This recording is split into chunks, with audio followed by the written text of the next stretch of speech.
விநாயகர் சதுர்த்தியை ஒட்டி சிவகங்கை மாவட்டம் திருப்பத்தூர் அருகே உள்ள பிள்ளையார்பட்டியில் தேரோட்டம் கோலாகலமாக நடைபெற்று வருகிறது. இது குறித்த விவரங்களை செய்தியாளர் முத்துராமன் வழங்க கேட்கலாம். முத்துராமன், விவரங்களை பகிர்ந்துக்கலாம்.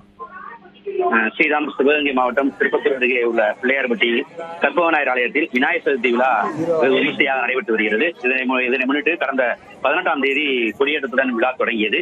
சதுர்த்தி விழா நாட்களில் ஒவ்வொரு நாட்களில் கற்பகநாயர் சிம்மம், குதிரை, காளை, யானை உள்ளிட்ட பல்வேறு வாகனங்களில் எழுந்தருளி பக்தர்களுக்கு காட்சியளித்தார். தொடர்ந்து திருவிதி விழா நடைபெற்றது.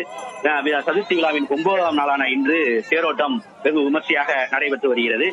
இதுல பெரிய தேரில் உற்சவர் விநாயகரும் கற்பகநாயரும், அதன் பிறகு சிறிய தேரில சண்டிகேஸ்வரரும் எழுந்தருளினர். தொடர்ந்து இன்று மாலையில் தேரை சண்டிகேஸ்வரர் தேரை பெண்கள் மட்டும் வடம் பிடித்து இழுக்கும் சண்டிகேஸ்வரர் இழுத்தனர்.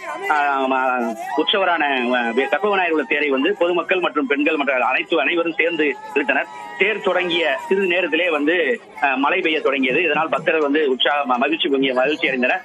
தொடர்ந்து தேரோட்டம் மழை பெய்வதால் தேரோட்டம் சற்று நேரம் நிறுத்தி வைக்கப்பட்டுள்ளது. இதை தொடர்ந்து வருடத்திற்கு ஒரு முறை நடைபெறும் சந்தன காப்பு அலங்காரத்தில் மூலவர் கற்பகநாயர் எழுந்தரும் நிகழ்ச்சி தற்பொழுது நடைபெற்று வருகிறது. விழாவின் முக்கிய நிகழ்வான சதுர்த்தி விழாவான நாளை இன்று தீர்த்தவார நிகழ்ச்சியும், காலை தங்க கவசத்தில் மூலவர் எழுந்தரும் நிகழ்ச்சியும் நடைபெறும். இதில் தமிழகம் உள்ளிட்ட பல்வேறு மாவட்டங்களிலிருந்தும் பல லட்சக்கணக்கான தொண்டர்கள் வருகை தந்து கற்பகநாயரை தரிசனம் செய்வார்கள். ஸ்ரீராம், விவரங்களை வழங்கியதற்கு நன்றி முத்துராமலிங்கம்.